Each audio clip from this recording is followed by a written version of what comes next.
Boa tarde, pessoal. Eu tô aqui para fazer uma primeira videoaula.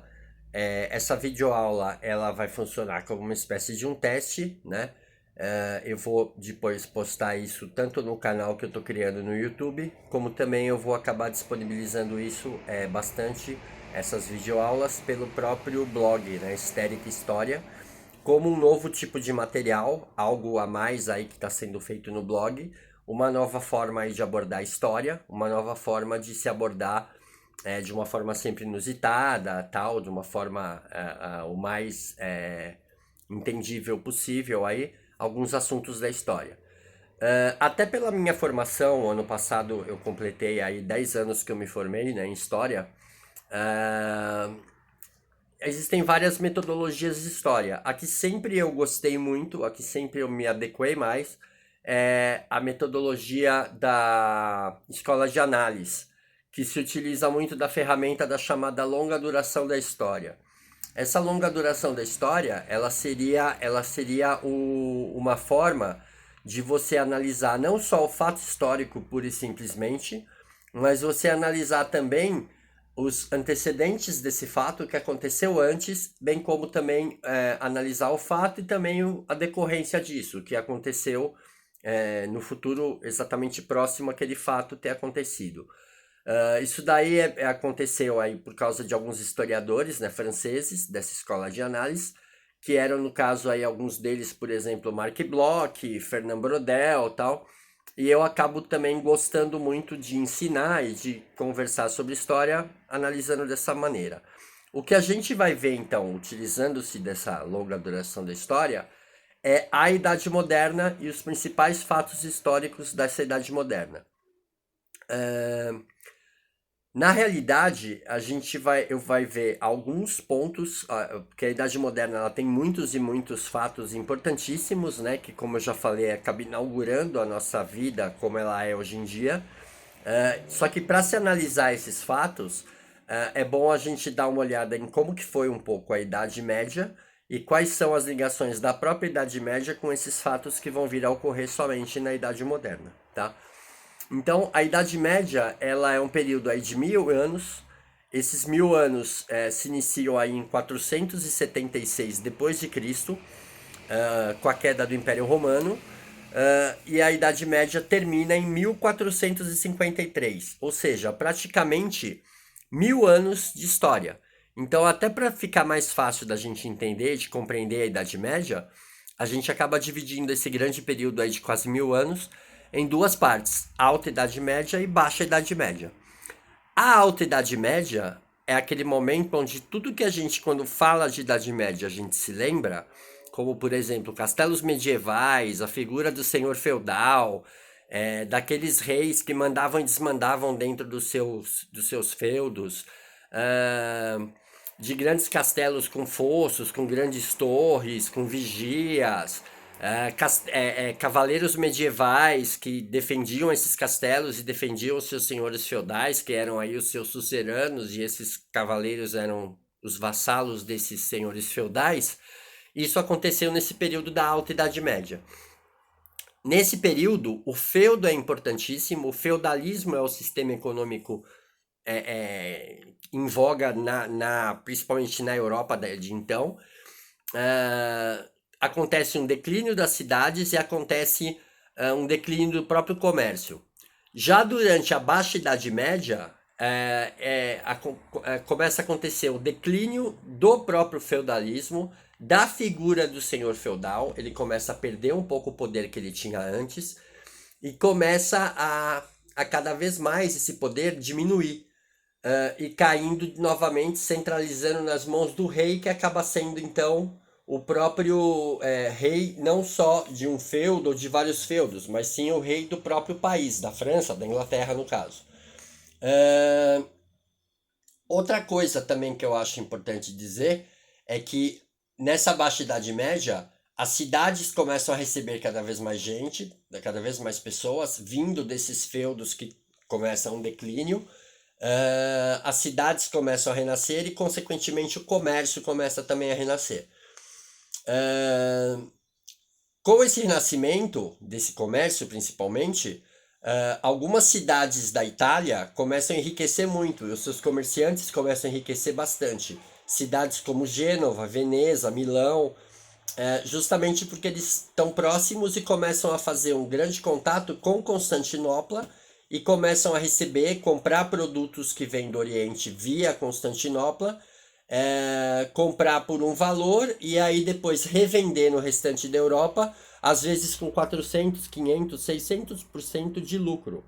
Então eles começam a realmente se enriquecer bastante, só que acaba acontecendo o fato que mostra o término da Idade Média e o começo realmente da Idade Moderna, que é a queda de Constantinopla em 1453. Com essa queda, esse canal que esses comerciantes italianos das cidades italianas tinham com o Oriente se fecha, se corta, porque a Constantinopla cai para os turco-otomanos. E esses turco-otomanos, eles simplesmente acabam com esse comércio com os europeus e fecham essa ligação que existia. Dessa forma, esse dinheiro que eles estavam ganhando muito e reinvestindo sempre em estar comprando para que esse comércio continuasse acontecendo, acaba sendo disponibilizado pelos próprios comerciantes dessas cidades italianas, alguns tentando novas formas de se chegar às Índias, com aí a navegação, né, as grandes navegações, tentando investir nesse lado, e alguns acabam auxiliando um outro grande fato histórico da Idade Moderna, que é o Renascimento. Pega esses valores que eles têm e acabam se tornando aí mecenas de grandes artistas do próprio Renascimento, sendo que assim, não é à toa que o Renascimento italiano é o Renascimento mais forte que aconteceu na própria Europa. É o local, a localidade onde mais dinheiro se tinha para se investir nesses grandes artistas, e dessa forma aí apareceram realmente grandes e grandes artistas como Leonardo da Vinci, como Michelangelo, como Rafael, e por aí vai, né? Então, muito do que aconteceu no Renascimento é decorrente da própria queda de Constantinopla e do término desse comércio. Outra coisa que é importantíssimo também da gente analisar é a questão de que se na Alta Idade Média tudo que eu já falei aconteceu, também tinha uma questão que a igreja era altamente fortalecida, o poder dela era enorme e inclusive um poder temporal, um poder político ela tinha também, muito forte. Já na Baixa Idade Média, esse poder começa a acabar, começa a diminuir cada vez mais. Chegando na Idade Moderna, esse poder está chegando muito próximo ao poder que hoje em dia a igreja tem, ou seja, um poder religioso e não mais tão ligado assim a questões políticas, a questões econômicas e por aí vai.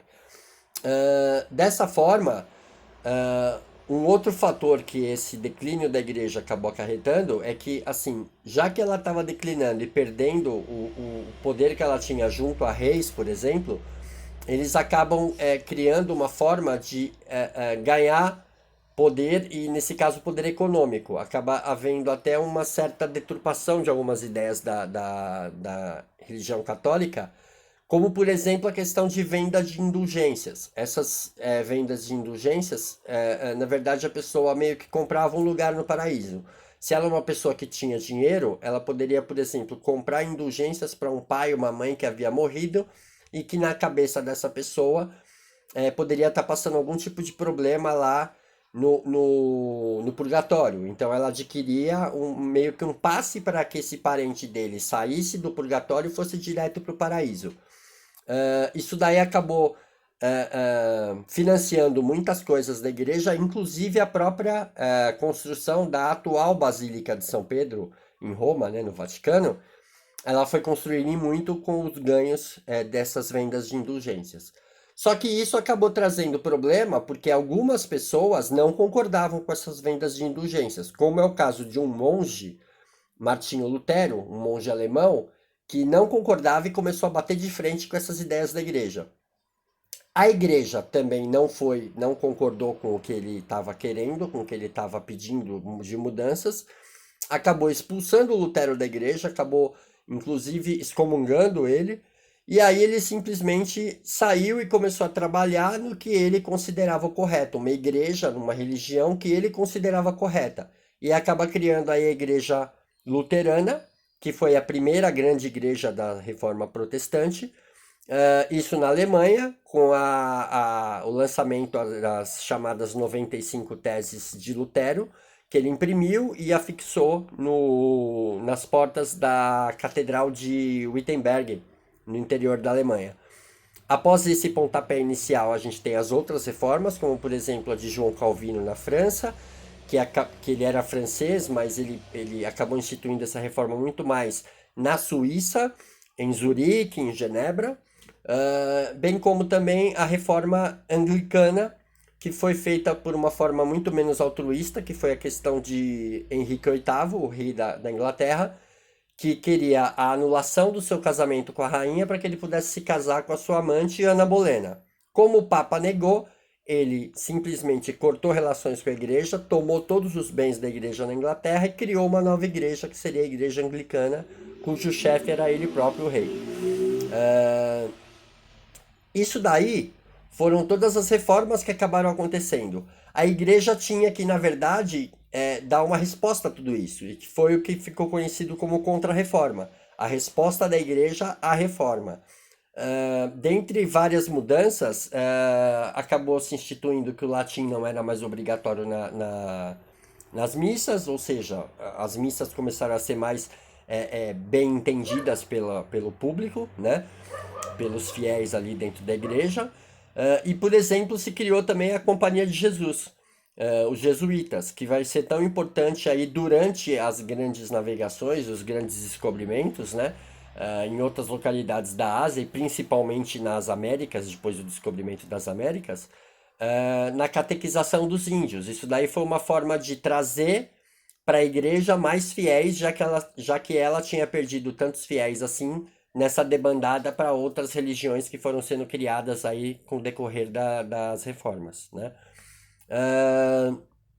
Outra coisa também, para que se entenda essas grandes navegações, os grandes descobrimentos, é o fato de que a própria forma de governo era importante. Quanto mais um governo fosse forte, centralizado nas mãos de um rei de poder absoluto e autoritário, que ele pudesse mandar e desmandar no seu povo e na sua economia, melhor seria.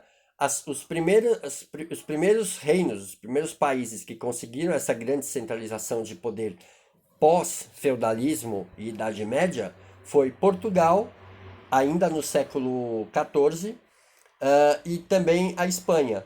Então, por ser os dois que saíram na frente nessa fortalecimento aí do poder monárquico absoluto, eles acabaram também podendo ser os primeiros a se lançar nas grandes navegações, porque já estavam meio que com a casa arrumada, então foi mais fácil eles poderem seguir adiante, né, fazendo isso. Acho que deu para. A minha ideia era tentar fazer aí uma interligação entre esses vários fatos. Com tudo isso, acabou levando ao fato de que os grandes descobrimentos puderam começar a acontecer, as grandes navegações puderam ser lançadas e os grandes descobrimentos acontecerem. Eu espero que vocês tenham gostado do vídeo, espero que vocês tenham gostado do assunto em si, espero que tenha ficado bem entendível todos os pontos que eu coloquei. A gente acaba tendo não muito tempo, né, para se falar, mas eu espero que vocês tenham gostado. Digam aí se gostaram, se curtiram, né? E compartilhem e tal, porque isso aqui na verdade está sendo um teste, até para poder entender como é que funciona e como é que ficaria, né, os assuntos que eu iria tratar, ou no caso esse assunto, nesse formato de vídeo aí, tá? Eu espero que vocês tenham gostado, um grande abraço a todos aí, uma boa tarde a todo mundo, tá bom? Tchau, tchau, valeu pessoal.